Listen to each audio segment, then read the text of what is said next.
Halo, selamat siang sahabat Merdeka. Selamat datang di live Ruang Finansial. Bersama saya Rifa Yusya.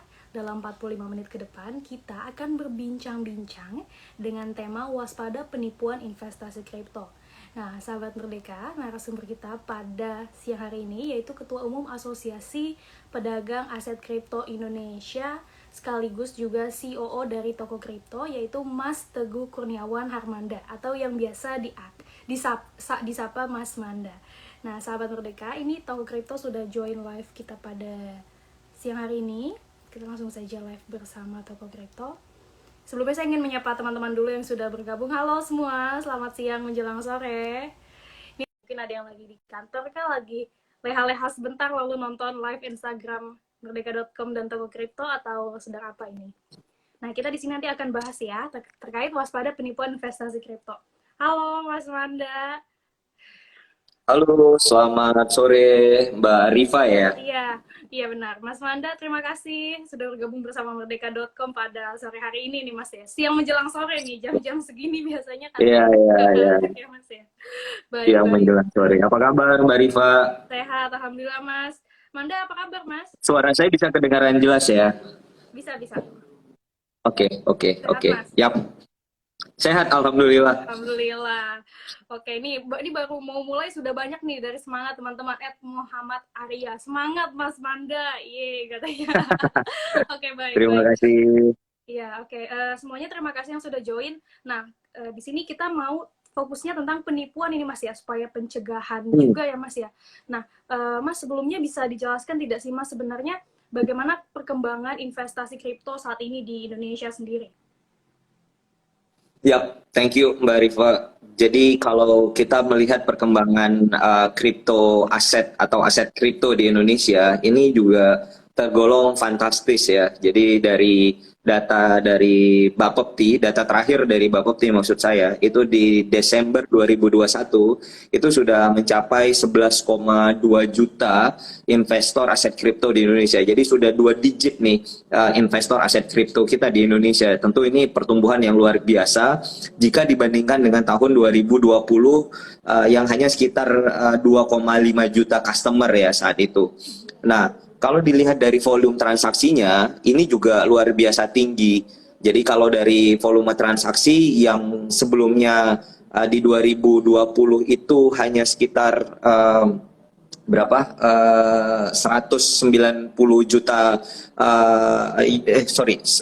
berapa triliun ya, saya lupa spesifiknya di 2020, tetapi kalau di 2021 data terakhir itu udah mencapai hampir 860 triliun rupiah angkanya. Jadi memang dari hal volume transaksinya tinggi dan juga kemudian dari segi user base atau investornya juga sangat tinggi gitu ya. Jadi memang hal-hal ini yang terus kemudian digalakkan oleh pemerintah untuk dari segi edukasi ya, karena edukasi tadi yang memang tidak henti-henti yang kita lakukan gitu. Jadi kalau dilihat memang dari pertumbuhannya sangat eksponensial ya, lebih dari 5 kali, bahkan kalau nggak salah kami hitung lebih dari 8 kali sih Mbak Vega. Baik. Berarti sangat eksponensial ya Mas ya grafiknya. Nah, itu untuk tahun 2022 ini prediksinya pertumbuhannya mencapai berapa Mas?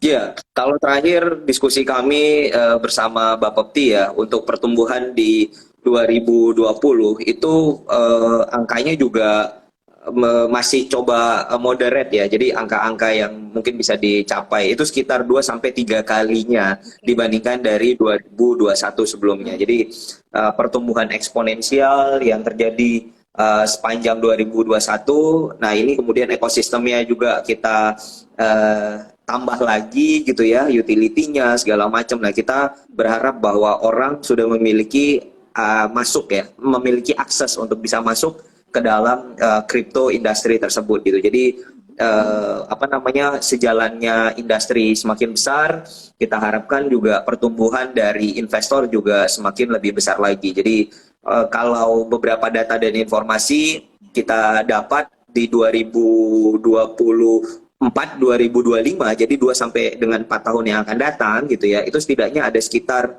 10%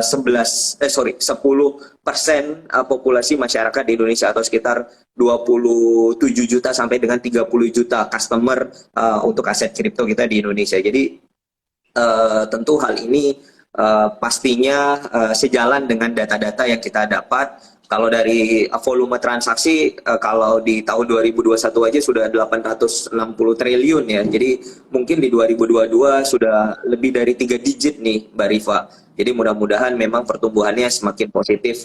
Apalagi memang kita lihat dukungan atau support dari masyarakat dan juga dari pemerintah, terutama ada di apa namanya sektor real ya, pengembangan teknologi blockchain ya. Nah, ini yang juga akan menjadikan lebih sentimen yang lebih positif lagi, Mbak Rifa. Nah, ini yang kita harapin akan menggenjot dari pertumbuhan apa namanya perdagangan maupun orang yang tertarik untuk masuk ke dalam kripto ya di Indonesia. Oke, baik. Nah, Mas, terkait fenomena investasi bodong soal aset kripto ini, nah sebenarnya bisa dijelaskan nggak sih, Mas, penyebabnya? Apakah karena memang kurangnya edukasi atau bagaimana, Mas? Dan bagaimana cara mengatasinya supaya kita tidak sampai tertipu gitu, Mas? Ya, jadi kalau kita ngomongin tentang investasi bodong ya, ini saya pikir nggak hanya di kripto, Mbak Rifa, Ya. tapi dimanapun itu ada saja ya peluang-peluang orang untuk bisa memanfaatkan situasi dan dia bisa menipu orang lain ya. Jadi kalau kita ngomongin di industri aset kripto, tentu ini memang industri yang masih sangat baru dan memang kita butuh apa namanya penyesuaian. Jadi bahasa kami adalah bagaimana tentang edukasi dan literasi ya, sama seperti halnya fintech beberapa saat yang lalu, yang mana kemudian ketika kita ngomongin fintech ya kita ngomongin sesuatu hal yang orang masih pelajarin, orang masih harus mengerti bagaimana cara kerjanya dan seterusnya. Nah, di aset kripto ini tadi karena memang hype-nya lagi tinggi, nah ini yang kita benar-benar harus jaga. Kami di Aspakrindo ya, di Asosiasi Pedagang Aset Kripto, itu kita juga tidak tutup mata. Kita terus mengedukasi, kita terus berkoordinasi dengan masyarakat supaya praktek-praktek penipuan investasi bodong seperti ini nggak terjadi gitu ya. Dan yang kedua, kami juga mengapresiasi apa yang sudah dilakukan oleh OJK.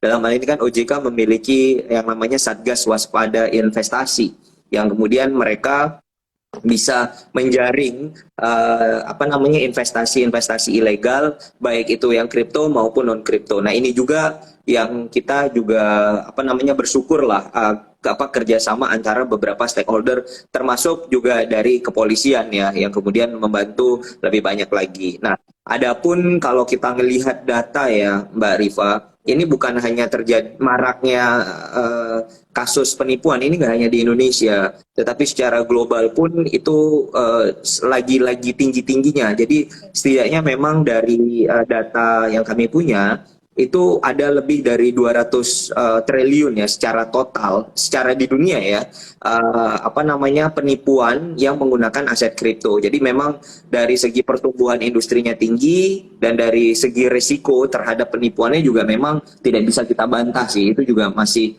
sangat tinggi angkanya, Mbak. Oke, baik. Nah, Mas, ini kan berarti tadi Mas bilang perlu adanya edukasi juga ya, Mas, ya, tadi kerjasama dengan OJK dan lain sebagainya. Nah, Mas, sebenarnya bisa berdata nggak sih, Mas, perbandingan yang maksudnya para pemula gitu, yang baru, dengan teman-teman yang memang sudah paham seperti itu? Nah, lalu berapa banyak yang sudah terdaftar dan mulai mengedukasi masyarakat? Mungkin bisa dipaparkan datanya.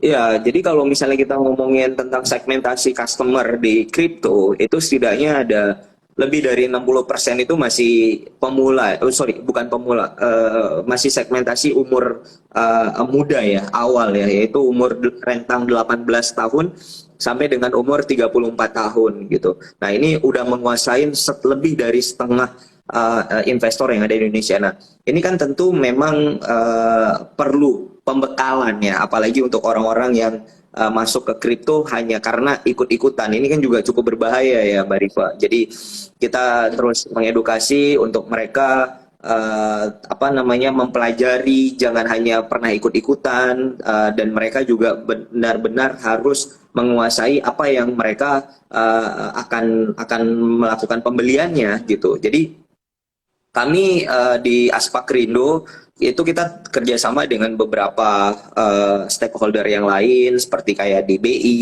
di PPATK juga untuk kalau memang ada hal-hal yang kita bisa bantu pasti akan kita support kan. Tapi memang ini akan menjadi tricky ya, agak-agak tricky karena memang kita lihat industri kripto ini kan didominasi oleh kaum millennials. Nah, kadang-kadang kaum millennials ini sukanya gegabah gitu, yang dia hanya memikirkan bahwa wah ini waktunya untuk masuk dan beli gitu, padahal mungkin momentumnya itu sudah tidak baik gitu. Nah ini yang kemudian menyebabkan akhirnya mereka jadi tidak pas kan. Nah ini yang kita terus edukasi lah, dan edukasinya di banyak channel sih. Nah salah satunya yang bersama merdeka.com bareng sama Mbak Rifa sekarang. Nah ini kan bagian dari ikhtiar kita untuk bisa mengedukasi investor pemula maupun investor yang memang sudah ingin lebih dalam lagi di industri kripto. Oke, oke, baik. Nah, Mas, mungkin di sini ada catatan ya, Mas, ketika awal tadi mulai terjun ke dunia ini dulu, pasti ada do and don'ts-nya. Nah, bisa dijabarkan, Mas? Tipsnya lah. Oke, tipsnya, do and don'ts-nya ya. Jadi kalau yang pertama sama kayak kita mau investasi di apapun, jangan pernah beli kucing dalam karung kalau kata orang tua kita dulu. Jadi kita benar-benar harus apa namanya mempelajari, dan kita benar-benar harus tahu apa yang akan kita beli. Jadi yang pertama jangan pernah FOMO ya. Jadi dasnya itu jangan pernah FOMO. FOMO itu fear of missing out. Jadi seolah-olah saya takut kehilangan momentum, itu jangan. Dan dunia adalah saya ketika ingin membeli aset kripto, saya harus benar-benar mempelajari aset kripto tersebut. Kalau kemudian harganya naik dan turun, yang namanya investasi apapun itu wajar, itu lumrah gitu. Jadi kalau misalnya sekarang ada yang namanya session lagi turun gitu ya, yang penting tidak gegabah, dan proyeknya jelas gitu, itu nggak usah khawatir karena memang kecuali memang apa namanya industrinya kriptonya lagi tinggi tapi kripto tertentu dia turun, nah itu baru akan dipertanyakan. Tapi kan sekarang kalau kita lihat semuanya lagi turun nih, investasi di kripto ya. Jadi sekali lagi ini sesuatu hal yang lumrah dan wajar lah. Itu ada sessionnya. Nah nanti pasti akan ada session yang dia akan balik ya, bounce back bahasanya. Nah ini yang kemudian masyarakat harus pelajari. Yang kedua, kalau di kripto itu ada yang namanya sama kripto sama saham itu kan ada yang namanya analisis fundamental dan ada yang namanya analisis teknikal gitu ya. Nah, kalau analisis fundamental kita harus baca white papernya, kita harus baca apa namanya informasinya gitu ya, informasi yang ada di pemberitaan dan yang lain-lain. Jadi kalau di saham itu ada yang namanya prospektus, tapi kalau di kripto itu ada yang namanya white paper. Itu sama semuanya. Apa yang mereka akan sajikan di prospektus, apa yang kemudian mereka akan apa lakukan gitu ya, apa yang mereka janjikan dan seterusnya. Nah, itu ada semua di prospektus gitu. Nah, yang ketiga ya sekali lagi kalau mau coba ya atau mau masuk di industri kripto jangan menggunakan uang-uang yang panas ya atau uang-uang yang memang digunakan untuk kebutuhan. Apalagi digunakan untuk catering pernikahan, wah itu lebih kacau lagi ya. Karena ada kejadian yang akhirnya gagal nikah gara-gara uang catering pernikahannya itu digunakan untuk beli kripto gitu. Oh, iya, iya. Nah ini kan fatal. Jadi yang memang benar-benar harus uang dingin, uang yang tidak digunakan untuk kebutuhan operasional atau bahkan uang-uang darurat. Nah ini dikecualikan gitu. Selanjutnya adalah jangan pernah naruh istilahnya jangan pernah kayak kita itu selalu bilang jangan tempatkan telur itu di dalam sebuah keranjang ya, tetapi harus di beberapa keranjang. Karena apa? Kalau kemudian investasi atau aset kita turun nih di tempat yang satu, maka dia akan bisa naik tuh asetnya di tempat yang lain kan. Nah, hal-hal ini yang pastinya akan mendukung untuk orang bisa berinvestasi secara smart ya. Supaya mereka bisa tahu bahwa ada pembagian resiko, ada diversifikasi resiko di situ, Mbak Rifa. Oke, baik. Baik-baik, ini menarik sekali ya Mas ya. Nah ini teman-teman mungkin bisa diingat baik-baik ya tadi tipsnya ya. Nah Mas, sebenarnya modus yang ditawarkan dari investasi bodong ini tuh apa Mas? dan sampai masyarakat kan tergiur gitu. Ya, kalau misalnya ditanya investasi bodong ya, pertama sudah pasti bahwa orang yang melakukan investasi itu tidak terdaftar atau tidak diawasi oleh badan-badan atau regulator yang ada di Indonesia. Itu pertama, ya kan? Jadi contoh kayak misalnya kita berbicara tentang apa namanya investasi bodong A gitu. Itu biasanya investasi bodong A itu pasti tidak terdaftar atau tidak diawasi oleh badan tertentu gitu ya. Contoh kalau misalnya di Indonesia, kripto itu kan diawasin oleh Bapepti, yang mana kemudian ada dua hal yang diatur. Yang pertama adalah sebagai platform teknologinya untuk orang bisa jual dan beli aset kripto. Terus kemudian yang kedua adalah dari segi aset kripto yang diperjualbelikan. Nah, dua instrumen ini yang kemudian menjadi sebuah pengaturan ya, yang kemudian diatur oleh Bapepti. Jadi harus benar-benar ikut nih ke dalam apa namanya sebuah frame ya yang diatur oleh pemerintah. Itu yang pertama. Terus kemudian yang kedua, biasanya investasi ilegal atau investasi bodong ini menjanjikan keuntungan yang pasti, Mbak Rifa. Jadi jangan pernah cepat percaya dengan iming-iming sesuatu hal yang surgawi ya. Malah yang ada nanti berujung PHP ya, Mbak ya. Jadi ini yang harus benar-benar dilihat apakah kemudian dari returnnya itu masuk akal apa enggak dan seterusnya, karena yang namanya investasi apapun itu tidak ada yang menjanjikan imbal hasil yang pasti, nggak ada. Kecuali memang utang negara ya, namanya juga negara yang berutang negara pasti akan bayar gitu. Nah, yang skema-skema ini itu bisa kita katakan seperti masuk skema MLM dan Ponzi, Mbak. Jadi mereka sengaja memberikan imbal hasil yang tinggi, menggait orang supaya orang tertarik dan seterusnya gitu ya. Terus kemudian ada juga yang modus iming-iming tentang hadiah tertentu, atau kalau di kripto itu tuh namanya airdrop tuh. Jadi kayak apa ya namanya giveaway ya. Bahasanya kalau di Instagram tuh namanya giveaway. Jadi kalau misalnya dia masuk, nanti dananya dikelola, nanti dia akan dapat apa hadiah, misalnya sepeda motor lah atau mobil gitu ya dalam waktu yang singkat gitu. Nah, ini juga sangat berbahaya gitu. Nah, yang terakhir ini yang cukup berbahaya. Nah, ini yang kenapa kita balik lagi ke pertanyaan pertama. Karena pada dasarnya modus dari penipu ini dia memanfaatkan ketidaktahuan atau kelengahan dari masyarakat gitu. Jadi kayak misalnya orang yang dia tahu kripto tapi dia tidak tahu tentang keseluruhan kripto, sehingga dia bisa masuk dan bisa menipu orang yang tidak mengerti tersebut. Jadi istilahnya imperfect information ya, ini yang kemudian dimanfaatkan oleh para penipu ya untuk kemudian dia bisa mengkelabui dari si korbannya itu tadi. Seperti itu, Mbak. Oke, baik-baik. Nah, tadi ngomong-ngomong soal airdrop nih, Mas. Ini saya juga mau mungkin berbagi pengalaman kali Mas cerita ya. Kebetulan akun Twitter saya juga itu dipakai untuk orang-orang yang tadi tuh, Mas. Biar menang itu tuh, nyari airdrop biar banyak. Iya. Nah, Mas, nah kalau kita sendiri itu sebenarnya cara menghindarinya itu bagaimana, Mas? Oh iya, menghindari dari modus penipuan itu tadi ya. Nah, itu dia. Jadi kalau kita sih ngelihatnya ya, sekarang gimana caranya pemahaman literasi masyarakat itu harus apa namanya dipertebal ya. Mungkin sekarang sudah tahu, tetapi kemudian harus dipertebal. Nah, jadi selalu kita sampaikan kepada apa investor atau kemudian orang-orang yang invest di toko kripto ataupun di platform yang lain, bahwa mereka harus benar-benar mempertimbangkan secara matang ya terhadap money management ya atau kelola dana untuk mereka berinvestasi di sebuah instrumen yang high risk ya atau yang memiliki risiko besar. Karena jangan pernah gegabah gitu. Jadi kayak wah teman saya udah untung tuh Mas 3 kali lipat. Ya oke gitu untung, tapi dia itu masuk pada kapan gitu ya kan. Terus kemudian dia juga mendapatkan keuntungannya juga pada saat harganya berapa dan seterusnya. Nah, ini yang berpengaruh gitu. Jadi momentumnya juga itu berpengaruh ya kan. Terus kemudian yang kedua ya tadi balik lagi kalau saya boleh bilang ya pergunakan uang yang dingin gitu. Nah, ini yang cara-cara kalaupun kemudian resiko itu benar-benar ada tapi sudah kita mitigasi nih Mbak Rifa. Ya kan? Jadi kalau apa namanya bahasa kita itu kayak udah di PHP-in gitu, ya jangan terlalu dalam tuh di PHP-in ya kan. Jadi harus harus tahu bahwa oh ini udah nggak benar gitu. Nah itu udah saatnya Harus untuk sadar. kita curiga ya, Iya, curiga terus kemudian kita bisa mempertanyakan lah hal tersebut gitu.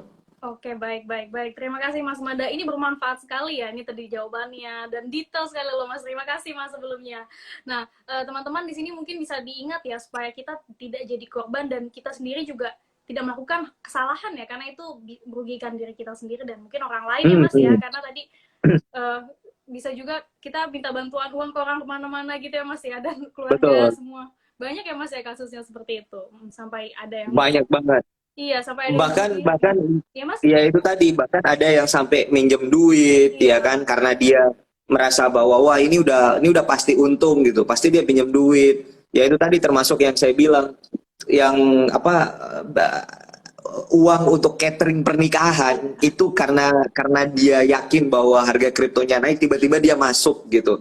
Tiba-tiba harga kriptonya turun ya kan. Nah, ini kan akhirnya apa kemarin gak jadi nikah. Jadi itu real story loh. Itu real story dan itu harus menjadi apa namanya sebuah ini ya pengingat ya untuk orang secara umum. Itu kan fatal ya saya bilang. Belum lagi yang tadi penggunaan uang untuk dana darurat atau dana operasional, malah yang ada beli kripto tiba-tiba harga kriptonya turun nggak jadi makan ya kan selama seminggu itu nggak bisa makan. Bahaya. Iya, iya. Benar, benar.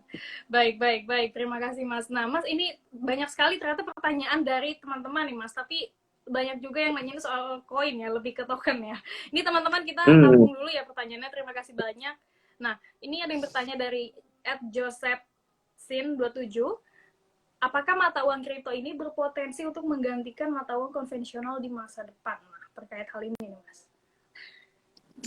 Oke, jawaban saya adalah di Indonesia bukan dianggap sebagai mata uang, ya di Indonesia. Jadi kalau kita ngomongin di Indonesia, aturan hukumnya itu nggak digunakan sebagai mata uang, tapi kripto itu digunakan sebagai eh, apa namanya media untuk saya apa istilahnya store of value ya, untuk menyimpan value atau nilai, ya kan. Nah, selanjutnya di Indonesia itu bisa digunakan sebagai sebuah instrumen investasi. Jadi kayak saya ingin membeli dan saya ingin menjual aset kripto di Indonesia. Nah itu di Indonesia. Tapi apakah kemudian bisa menggantikan? Saya nggak berpikir akan menggantikan ya, tetapi justru akan melengkapi ya sebagai pelengkap dari apa namanya currency yang ada. Mungkin nggak di Indonesia, tetapi juga di negara yang lain. Dan itu kan juga sudah terbukti di beberapa negara, contohnya kayak di El Salvador ya, malah legal tendernya itu currency-nya udah pakai Bitcoin. Di Jepang mereka udah Bitcoin accepted gitu ya, dan yang lain-lain gitu. Jadi di Indonesia memang yuridistik atau aturannya itu belum mengikat pada currency gitu. Apakah ke depan bisa saja karena memang beberapa negara sudah melakukannya sih. Seperti itu. Thank you pertanyaannya. Oke, thank you Mas atas jawabannya juga. Nah, eh, ini sebenarnya banyak banget yang nanyain TKO ini Mas ya dari tadi ya. Ya, Kapan saya juga TKO baca turun? dan Mungkin ini teman-teman pada pengen ya mau unfortunately semua ya, memang pasti semua pengennya kayak pasar gitu ya. ya Iya. ya itu tadi yang saya bilang, memang unfortunately pasar memang lagi tidak bersahabat ya. Jadi terus terang kami juga kalau di toko kripto saya sedikit merespon bahwa teman-teman untuk komunitas jangan khawatir bahwa kami pasti bekerja keras untuk menepati janji yang ada di white paper. Itu udah sebuah komitmen dan kita sudah membuktikan beberapa janji tersebut gitu. Tetapi memang dengan pasar yang lagi kurang bersahabat, dan kita harap ketika nanti pasar recover ya kita sama-sama lah bisa menikmati hasilnya ya. Jadi kalau ditanya apakah saya menikmatin, sama saya juga nggak menikmatin di antara pasar yang lagi nggak bagus seperti ini gitu. Jadi ya kita sama-sama lah, kalaupun misalnya sekarang lagi kurang baik ya kita bersabar untuk kemudian nanti berharap pasarnya akan kembali baik lagi sih gitu. Karena ya industrinya masih baru, sentimen asing itu sangat berpengaruh gitu ya. Kalau kemarin kita tahu ada beberapa sentimen yang melatar belakangin kejadian sekarang ya, itu udah sakit kepala lah kalau ngingat-ngingatnya ya. Baik, baik. Nah, ini juga ada nih masih mending TKO turun, nggak lihat itu BTT kayak gimana, hilang katanya. At Virgi Farezi. Nah ini nih juga banyak nih yang komplain ya. Bukan komplain, unek-unek lah ya soal BTT juga nih. Iya, iya, iya, iya. Hmm. Nih udah terjawab teman-teman nih, TKO kapan tuh naik turun mulu nih. Nah ini kita semua tidak bisa memprediksi ya Mas ya. Ya, pasar memang lagi porak-poranda lah ya. Oke oke. Nah ini ada pertanyaan nih Mas ya. Mungkin ini lebih ke toko aja. Tunggu dulu sebentar ya, nah, teman-teman. Ini di bawah sebentar. Ini yang menarik ya, dari balikin TKO semua sepertinya ya teman-teman. Padahal ini penting loh. Oh ya, nih ada yang nanya launchpad TKO kapan katanya. Ya, jadi terima kasih pertanyaannya. Launchpad TKO itu sinergi dengan kerjasama antara TKO ya atau toko kripto dengan BRI Venture ya.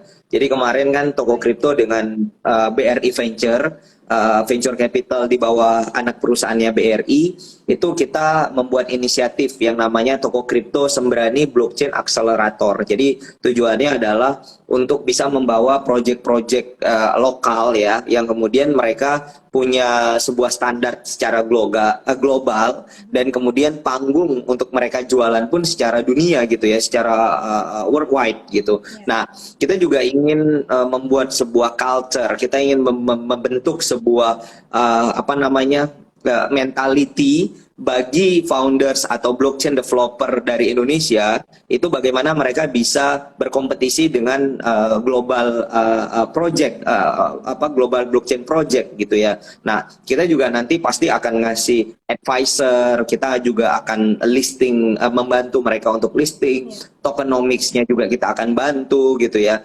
Jadi memang Launchpad ini itu adalah fokus utama kami untuk kolaborasi. Jadi untuk mempercepat proyek-proyek yang dari Indonesia untuk mereka bisa going global gitu ya. Dan dalam hal ini adalah spesifik untuk blockchain project sih, Oke, Mbak.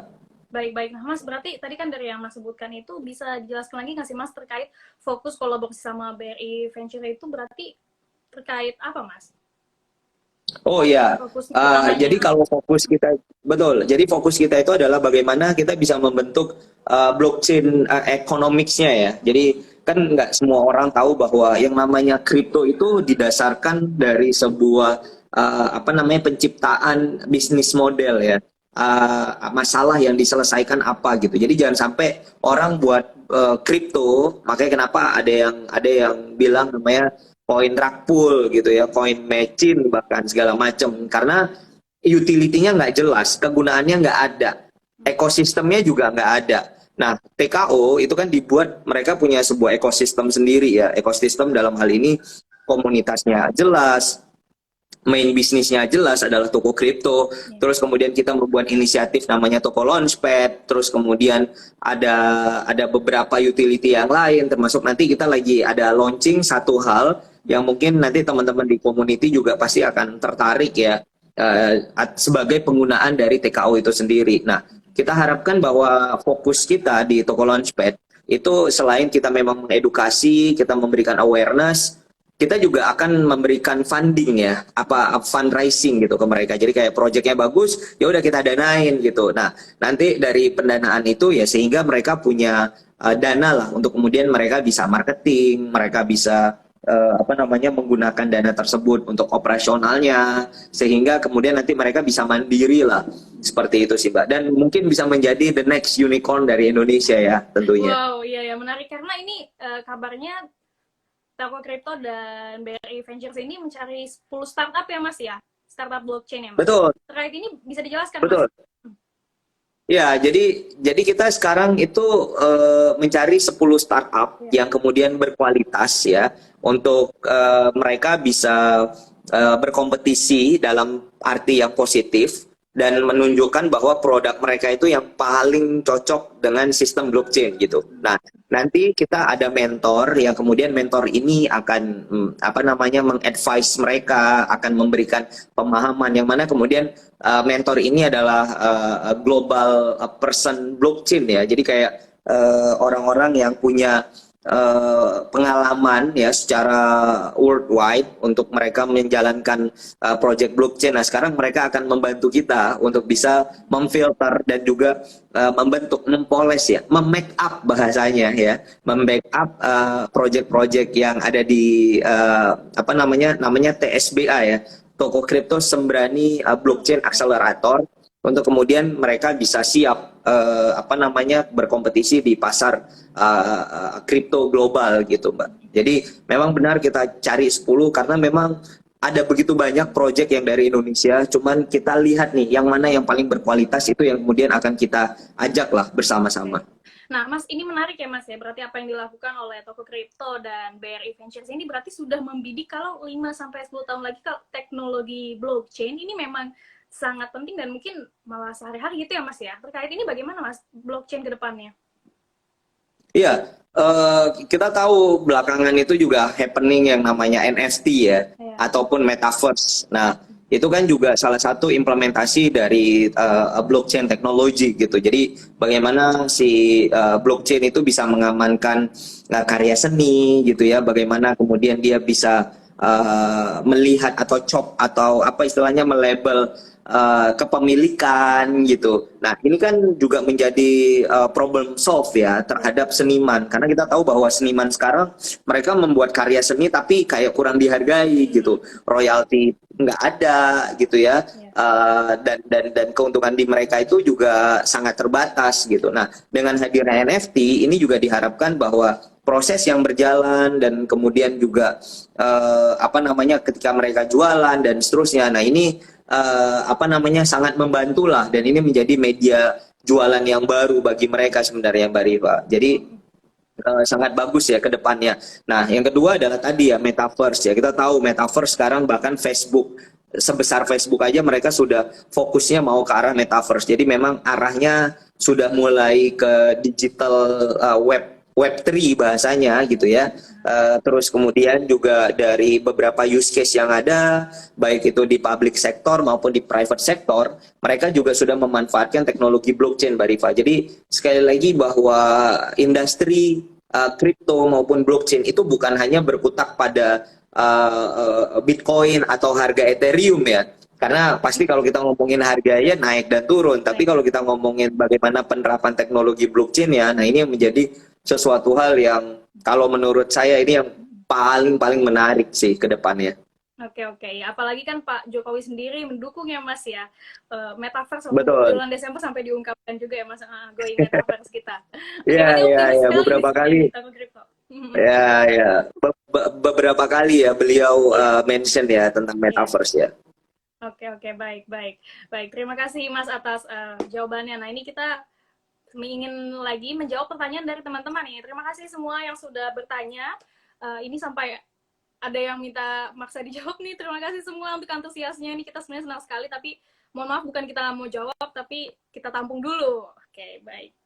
Ini banyak yang antusias. Nah, ini ada pertanyaan dari Oki Lazuardi. Ini tadi malah saya ada yang baca. Malah tadi ada yang salah fokus. Dia bilang moderatornya cantik banget, dia bilang.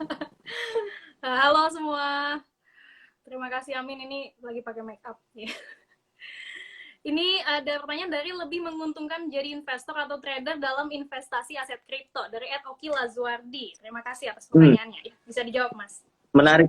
Iya, menarik pertanyaannya. Thank you, pertanyaannya bagus banget. Jadi tergantung ya. Kalau misalnya kita ngomongin apakah baik jadi trader atau investor, itu tergantung preference diri.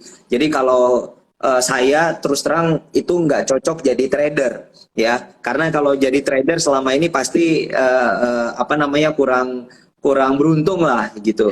Jadi yang saya lakukan selama ini adalah menjadi investor gitu. Nah, investor yang paling cocok ya untuk di aset kripto itu bisa dibilang hanya beberapa koin ya, terutama koin-koin yang besar, koin-koin yang punya utilitas yang jelas gitu ya. Nah, itu yang paling cocok lah, yang sesuai gitu. Nah, kalau kemudian kita berbicara seperti di capital market ya atau di saham, itu kan ada tuh ibaratnya kalau pasif investor mereka biasanya nabung di reksadana ya kan. Nah, kalau di apa namanya, kalau di kripto itu juga ada yang namanya crypto hedge fund namanya. Jadi kayak orang akan menitipkan kripto, terus kemudian kriptonya itu akan dikelola gitu ya. Nah, dana kelola kriptonya itu tadi, itulah yang akan diputar dan akan mendapatkan keuntungan nanti di kemudian hari. Jadi memang ada beberapa bisnis model yang menjadi menarik. Bisa itu menjadi active trader atau kemudian bisa menjadi investor. Karena kalau di kripto aja investor ya Mbak Rifa, itu ada yang namanya staking. Jadi kalau Iya. staking itu kalau saya menabung gitu ya, itu pun pengembaliannya returnnya juga sudah luar biasa bagus gitu loh. Jadi hal-hal ini yang kemudian di-create oleh apa namanya para pelaku usaha untuk bisa menggait orang-orang bisa masuk ke dalam crypto industry. Jadi yang itu tergantung preference ya menurut saya. Tetapi keduanya punya plus dan minus lah arahnya kemana. Oke, baik. Terima kasih Mas atas jawabannya. Nah, ini terima kasih ya teman-teman. Ini menarik sekali ya pertanyaannya. Karena juga banyak yang bingung ini Mas ya. Mau trading atau invest jangka panjang, apalagi waktunya kapan, idealnya, dan lain sebagainya. Atau mau Ya, dijelaskan dulu Mas terkait hal ini? ya kalau seandainya saya tahu waktunya kapan, pasti beda cerita ya. Iya. Jadi kalau kalau misalnya candaan kami ya sekarang di teman-teman trader, sekarang kalau misalnya jadi superhero, maunya mau jadi apa gitu. Saya bilang saya nggak mau terbang, saya nggak mau menghilang, Iya, iya. saya cuma mau bisa bisa Tahu. maju 5 menit gitu. Jadi ya jadi kayak saya punya time machine ya. Jadi time machine saya tahu Iya. 5 menit nanti harga kripto berapa, otomatis kan sekarang saya Berapa? apakah saya beli atau saya jual kan gitu. Nah itu pasti, tapi ya anyway ini apa namanya candaan lah ya. Tetapi Iya. memang market itu susah untuk di apa namanya prediksi, tetapi memang kita bisa membaca dari arah trennya ya.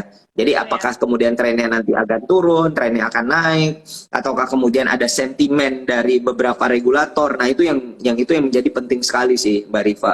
Oke, baik-baik. Kalau gitu, kalau misalnya tadi kita bisa memprediksi atau tahu 5 atau 10 menit ke depan itu forever win trades ya Mas, hashtag gitu ya. Iya, iya, iya. Iya, Ya, iya, benar-benar. kebayang ya maksud saya Mbak Rifa ya. Nah, Jadi andaikan saya juga bisa memprediksi berapa harga TKO misalnya, ya kan? Karena ini semuanya full market mekanisme gitu. Jadi mekanisme market itu yang akan menggerakkan ada supply dan demand di situ dan kita harapkan bahwa ketika nanti demandnya meningkat, marketnya lebih baik, otomatis semuanya pasti akan naik lagi. oke. Jadi Mas diperkirakan gitu, kira-kira kripto kapan lagi Mas naiknya harganya? Wah, Nggak bisa saya sih ya? nggak berani ngomong ya. Saya nggak berani Iya, iya. ngomong. Cuman memang kalau untuk kripto antusias, kalau saya mungkin boleh bilang gini, sekarang kripto itu ada dua kubu, Mbak Rifa. Oke. Ada kripto yang memang apa namanya apa istilahnya bahasa saya apa penikmat kripto yang udah lama dan yang memang masih baru. Nah, itu bisa dilihat dari bagaimana cara mereka untuk merespon market Respon. gitu.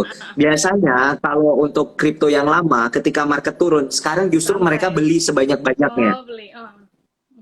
Nah, kalau orang-orang yang baru biasanya ini apa namanya dia kecewa, dia apa namanya komplain gitu ya, berkomentar yang tajam dan segala macam. Nggak salah gitu, tetapi itu merupakan proses gitu. Iya. Sampai kemudian nanti dia berubah menjadi penikmat kripto garis keras gitu ya. Jadi bahasanya kayak orang yang udah lama bermain di apa namanya di emas atau di saham gitu ya, ketika harga saham naik atau turun itu hal yang Santai. lumrah gitu. Iya, Tetapi santai. kalau misalnya orang yang baru masuk pasti, waduh, ini kok udah jadi panik dia. Padahal sebenarnya nggak usah panik. Namanya pasar itu pasti bergerak dinamis, kadang turun, kadang naik. Jadi kalau saya sih boleh bilang nikmatin aja gitu ya. Kapan naiknya akan ada ritme naiknya gitu. Jadi kalau sekarang, kalau ditanya saya sampai sekarang bahkan nggak punya duit karena kerjaan saya adalah serok. Tadi tuh ada bahasanya tuh. Tadi ada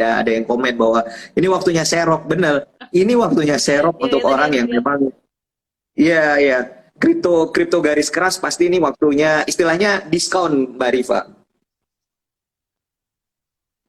Diskon. Oh ya, ini ada yang bilang nih, Yoga Taufik mumpung diskon katanya. Oke, Nah, baik-baik. iya. Nah, berarti So, berarti dia pemain lama tuh. Hmm. Soalnya banyak nih Mas, dari tadi nih yang nanya teman-teman kan, ya mungkin wajar lah ya, pengen tahu juga gitu. Kenapa TKO harganya terjun gitu, terus kapan naik lagi gini. Saya juga, teman-teman udah ditanyain ya ini ya. Nah, ini masih ada lagi yang nanya, Bang kapan naik, wak-wak bercanda kayaknya. Cahyoan. Oke. Puasa udut demi borong TKO, kebun online underscore official. Nah itu bagus teman-teman ya, benar-benar. Oke, nah ini ada pertanyaan nih Mas dari sebentar. Nih, menarik ini Mas. Apa langkah ekspansi 5 tahun ke depan untuk toko kripto agar tetap eksis? Nah, ini terima kasih pertanyaannya at EasyDRY. Nah, Thank you, thank you. Jadi kalau kami di toko kripto ya sekarang kita itu membuat beberapa inisiatif. Kalau tadi udah sempat dimention ada yang namanya toko launchpad iya. gitu ya, dan beberapa inisiatif yang lain. Nah, salah satu yang baru kita selesaikan gitu ya, kewajiban kami adalah kami membuat yang namanya T-Hub. Jadi T-Hub itu adalah toko crypto hub, yaitu udah ada dua sekarang di Jakarta sama di Bali. Jadi T-Hub Bali. Kemarin kita baru meresmikan gitu ya tanggal 21 kemarin. Diharapkan bahwa T-Hub ini menjadi sebuah sentral ya. Jadi sebuah hub baru untuk orang bisa berdiskusi, bisa ngobrol tentang blockchain, tentang kripto, terus kemudian mereka bisa membuat apa namanya inisiatif event-event tertentu yang berhubungan dengan komunitas gitu ya. Nah, ini yang kita ingin dan kita mendorong ke sebanyak-banyaknya kota ya di Indonesia. Jadi sekarang udah ada Jakarta sama Bali. Selanjutnya kita akan ke Surabaya, kita akan ke Makassar, kita akan ke Manado ya. Dan di beberapa kota lainnya yang pasti kayak Medan itu kan termasuk kota-kota yang besar gitu. Iya. Jadi bersabar dan mohon doanya terus untuk kemudian toko kripto bersama-sama dengan komunitas yang lebih luas dan lebih besar lagi untuk kita bisa membesarkan industri aset kripto di Indonesia. Karena saya pikir kalau kita berbicara tentang harga kapan to the moon dan segala macam tanpa diiringin dengan pondasi komunitas atau ekosistem yang kuat, saya pikir itu nggak akan sustain ya. Jadi kita kuatkan dulu pondasi kita bersama-sama. Harga naik dan turun itu hal yang lumrah ya di investasi apapun. Nah, ketika nanti kemudian harganya atau market lagi bagus ya, market membaik, pondasinya kuat ya pasti nanti harga kriptonya juga akan naik, teman-teman. Oke, baik-baik. Terima kasih, Mas. Nah, ini teman-teman bisa diingat-ingat ya. Jadi, terus intinya santai aja ya, Mas ya. Bisa dibilang gitu ya. Nah, Mas, ini saya mengingat statement Mas Manda, ini beberapa waktu lalu menyatakan bahwa pajak kripto ini bisa berpotensi buat trader jadi kabur gitu, Mas. Nah, terkait ini dikenakan pajak ini bagaimana, Mas, komentarnya? Dan update Iya, terbarunya kalau ini, Mas. Kalau kalau kita ngobrolin tentang pajak ya, saya pikir juga ya namanya juga orang Indonesia, warga negara yang baik kan harus taat pajak katanya gitu. Nah, ya kita juga berkontribusi pajak itu bukan untuk siapa-siapa, juga mudah-mudahan akan dikembalikan untuk fasilitas kita gitu ya. Jadi pajak kami di asosiasi kita mendorong Mbak Rifa. Jadi di asosiasi kita mendorong untuk apa namanya pajak di Indonesia itu berhubungan dengan kripto itu bisa apa namanya mendapatkan relaksasi lah. Jadi kalaupun kemudian pajak diterapkan, tetapi kemudian pajaknya itu bersifat lebih ke industri sentrik ya. Jadi jangan hanya dilihat dari sisi apa namanya pendapatan negara saja, tetapi juga karena memang industrinya baru, ini kan apa namanya industrinya baru dan kemudian kan harus banyak mendapatkan pembinaan lah ya dari pemerintah gitu. Jadi harus ada kayak relaksasi pajak juga, terus kemudian ada insentif juga gitu. Nah, itu yang kita lagi dorong. Jadi kalau memang pajak itu akan membuat industri kripto kita justru punya tempat dan lebih terlegitimasi ya bahasanya. Jadi nggak usah khawatir apa namanya, tetap kita akan berusaha untuk bisa memajakin kripto itu dengan cara yang fair lah ya pastinya. Oke, baik, baik, baik. Terima kasih, Mas. Nah, teman-teman, ini jadi jawabannya ya. Tadi juga mungkin banyak yang bertanya, khawatir ya soal pajak ini ya. Nah, Mas, ini mungkin untuk menutup untuk menutup live kita pada sore hari ini, karena tidak terasa sudah 40 menit lebih ini kita berbincang-bincang ya. Sayang sekali, padahal ini seru banget ya Mas ya. Banyak juga pertanyaan dari teman-teman. Oke. Yap. Ini ya. Nah, ini ada pertanyaan dari Nazrul Farzri. Mas mau tanya, kalau posisi kita sedang minus nih, pas invest di BTC, terus saldo kita di Bitcoin, lalu udah minus 300.000 saldonya. Misalnya tinggal 700.000. Nah, biar nggak hilang, kita top up lagi sebelum saldo kita jadi nol. Atau mau diulang pertanyaannya? Sorry, mungkin boleh diulang tadi agak putus-putus, Mbak Rifa. Nah, Mas mau tanya, misalnya posisi kita sedang minus pas invest di Bitcoin, terus saldo kita udah minus 300.000 misalnya, atau tinggal 700.000. Nah, biar nggak hilang, kita top up lagi sebelum saldo kita jadi nol. Oh, enggak. Jadi gini, tergantung. Karena kan di kripto itu, kalau di toko kripto ya, atau di pedagang aset kripto di Indonesia, itu semua transaksinya itu dilakukan secara spot market gitu. Nah, ini yang menjadi kekeliruan pengertiannya. Jadi, kalaupun kemudian harganya turun ya, kalau di spot market atau di perdagangan fisik, atau kayak misalnya teman-teman sekarang kan beli kripto, misalnya harganya 1 juta, tapi kripto tersebut tiba-tiba turun, itu nilainya nggak akan hilang. Itu nilainya nggak akan hilang. Jadi itu nilainya akan terjaga kalau kemudian teman-teman tidak melakukan apapun. Jadi istilahnya bahasa kita adalah unrealized loss. Jadi kerugian yang belum terrealisasi gitu ya. Jadi memang harga asetnya turun tuh value-nya. Tapi karena teman-teman nggak jual, maka itu nggak hilang. Tetapi jika suatu waktu harganya akan naik, bahkan dari yang 1 juta teman-teman bisa menjadi 2 juta, ya kan gitu. Tapi kalau misalnya 2 juta belum dicairkan, itu yang namanya unrealized profit, atau kemudian keuntungan yang belum direalisasikan. Nah, itu juga sama. Kalau misalnya harganya udah naik tuh jadi 2 juta, kalau kemudian nggak dijual ya sama aja, ya kan? Nah, itu sama tuh, vice versa ya, berbalik lah. Jadi kalau misalnya dia harusnya loss, tapi nggak dia jual, maka dia nggak akan benar-benar loss. Tapi kalau misalnya dia udah untung, tapi dia nggak jual, ya juga dia nggak benar-benar dapat untung sih, gitu. Jadi juga jangan keliru ya. Kecuali, nah ada kecualinya, teman-teman bermain di futures gitu. Nah itu tuh beda tuh. Futures itu kalau misalnya tiba-tiba dia turun banget, nah itu udah selesai tuh. Itu bisa jadi yang namanya likuidasi sih. Oke, baik. Terima kasih Mas Manda. Ini bermanfaat sekali ya. Sharing-sharingnya kita sudah lebih dari 45 menit ini, Mas. Mohon maaf sekali loh, Mas. Thank you, Mbak. Terima kasih. Oke, baik. Mas Manda, terima kasih, Mas. Semoga sukses selalu ya, Mas. Sama-sama, Mbak Rifa. Pasti, terima kasih ya.